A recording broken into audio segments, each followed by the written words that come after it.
কথায় আছে কি জানেন যে স্বামীর যদি টাকা না থাকে তাহলে আপনার বাবার বাড়িতে বা আপনি যেখানে যান না কেন আপনার কিন্তু কোনো দাম থাকবে না।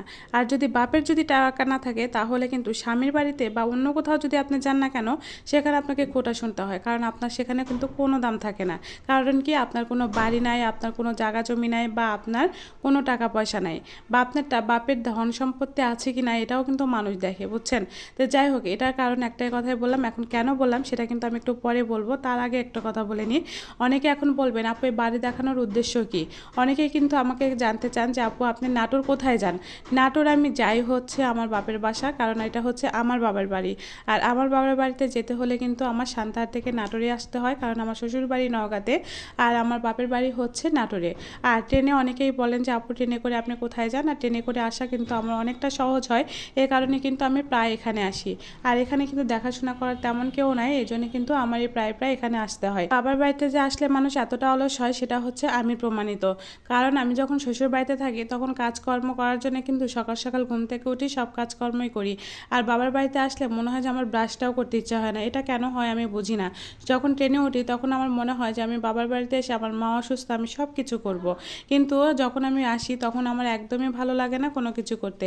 এখন বাজে প্রায় সকাল 10:30 বা 11:45 মতো। এই সময়টা কিন্তু আমি ঘুম থেকে উঠে উপরে যাচ্ছি, কারণ এখানে মিস্ত্রি কাজ করছে। আর মিস্ত্রি কাজ করার কারণে কিন্তু এই জায়গাতে আসি। তো যাই হোক, এখানে এখন একটা কথা বলি, প্রথমে কিন্তু বলে নিলাম যে একটা মানুষের কিন্তু একটা বাড়ি যে পরিচয় পাল্টে দেয় এটা কিন্তু আমি প্রমাণিত। কেননা বাড়ি না থাকার কারণে কিন্তু অনেক সময় অনেকের কাছে অনেক ধরনের কথা শুনতে হয়েছে। আর বিভিন্ন ধরনের কথা শোনার কারণে কিন্তু আমি মনে করি যে আসলে একটা মানুষের বাড়ি থাকা অনেক জরুরি, সেটা স্বামীর বাড়ি হোক বা বাপের বাড়ি হোক।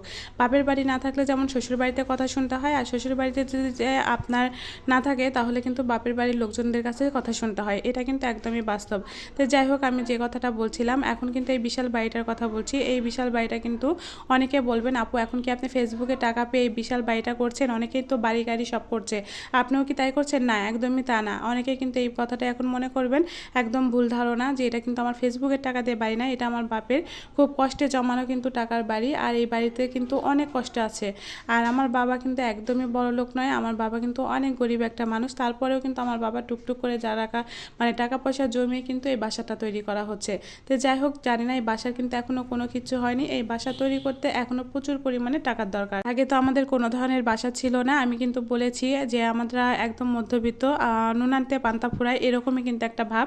তো যাই হোক, আমি কিন্তু কাউকে বাড়ি দেখাচ্ছি না। অনেকে কিন্তু বলবেন যে আপু আপনি বিশাল বাড়ি করছেন দেখে বাড়ি দেখাচ্ছেন। আসলে বাড়িটা দেখাচ্ছি না, ভাই বা বোনেরা যেটাই আছেন না কেন। আসলে এই বাড়িটা যে হচ্ছে আসলে মানুষের পরিচয় পাল্টে দেয়, এটা কিন্তু আমি আসলেই বাস্তব। কারণ বাপের বাড়ি যদি না থাকে শ্বশুর বাড়িতে কথা শুনতে হয়, শ্বশুর বাড়ি যদি না থাকে তাহলে বাপের বাড়িতে বা হচ্ছে শ্বশুর বাড়ির লোকজনের কাছে কথা শুনতে হয়। তো যাই হোক, এই বাসাটা যে আমার বাবা খুব কষ্ট করে তৈরি করছে এটাই কিন্তু আমি জানালাম। অনেকেই কিন্তু মনে করে বাসার ভিডিও দিলেই যে আমি ফেসবুকের ইনকামের টাকা দিয়ে এই ভিডিও মানে বাসাটা করছি, আসলে একদমই না। এটা কিন্তু আমার বাবার জমানো খুব কষ্টের টাকা দিয়ে কিন্তু এই বাসাটা তৈরি করা। সবাই দোয়া করবেন, কিন্তু এই বাসাটা তৈরি বা কমপ্লিট করতে কিন্তু এখনও বহু দেরি হবে। এবং হচ্ছে এটা কিন্তু প্রায় 8 তলা ফাউন্ডেশনের বাড়ি। তো এটা কিন্তু হচ্ছে তৈরি করতে এখনও নিচে তৈরি করতেও কিন্তু অনেক সময়ের ব্যাপার। তো যাই হোক, এক সাইডে ছাদটা হয়ে গিয়েছে, এখন কিন্তু আরেক সাইডে ছাদটা হবে প্রায় 2-1 দিনের মধ্যে কিন্তু এই পাশেও ছাদটা হয়ে যাবে, প্রায় কাজটা কমপ্লিট করা হয়ে গিয়েছে।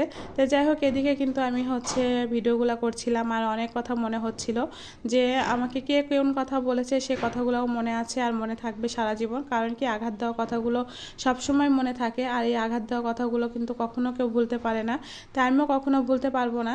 তো যাই হোক, এই ভুলতে পারাটা না পারাটা সেটা বড় কথা না, বড় হিসাব হচ্ছে আমার বাবাকে এখন আল্লাহ পাক হচ্ছে মানে বেঁচে রাখুক, যাতে সেই বাসাটাতে যেন থাকতে পারে। সে অনেক কষ্টের টাকা দিয়ে বাড়িটা করছে।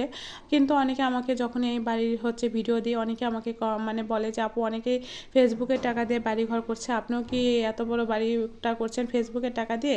এই জন্য আজকে আমি কিন্তু সবাইকে জানিয়ে দিলাম। কিন্তু এখানে হিংসার কিছু নেই। অনেকে কিন্তু আমাকে বলে যে বা হিংসাও করে যে আসলে ফেসবুকের টাকা দিয়ে আমি এত কিছু করি। আসলে না, আমি কিন্তু ফেসবুকের টাকা দিয়ে কোনো কিছুই করি না। আর ফেসবুক এমন একটা জায়গা যেখানে তেমন একটা কোনো ধরনের টাকা পয়সা দেয় না, যে এই টাকা দিয়ে এখন বর্তমানে আপনি কোনো কিছুই করতে পারবেন না। যারা মনে করেন যে না আপনি ফেসবুকের টাকা দিয়ে এত কিছু করতে পারবেন, তারা একবার একটা ফেসবুক প্ল্যাটফর্মে কাজ করা শুরু করে দেখেন, দেখবেন যে এই টাকা দিয়ে আপনি কিন্তু প্রতিদিনের একটা চকলেটও কিনে খেতে পারবেন না। তো যাই হোক, এটা কিন্তু আমি যদি হাজারও আপনাদেরকে বোঝাই আপনারা বুঝবেন না, কিন্তু আপনারা মনে করবেন যে হচ্ছে আমি এখান থেকে লাখ লাখ টাকা ইনকাম করি, এখান থেকে হয়তো বা লাখ লাখ টাকা ব্যয় করি আমি এখানে। তো যাই হোক, আমি যখন হাজব্যান্ডের বাসায় থাকি তখন কিন্তু তার টাকা দিয়েই আমি চলাফেরা করি, তার টাকা দিয়ে কিন্তু আমি স্বাধীনভাবেই চলাফেরা করতে পারি আলহামদুলিল্লাহ। আর এখানে কিন্তু আমি আসি, এই যে বললাম যে আমার এখানে কেউ নাই, এখানে আমি কিন্তু আমার বাবা মায়ের একটা মাত্র সন্তান এবং আমার একটা ভাই আছে। সে ভাইটা একটু বাইরে থাকে, বলতে গেলে দূরে থাকে। এই কারণে আসলে সম্ভবত আমার বেশি আসা হয়। তো যাই হোক, আজকে এই পর্যন্ত, সবাই ভালো থাকবে।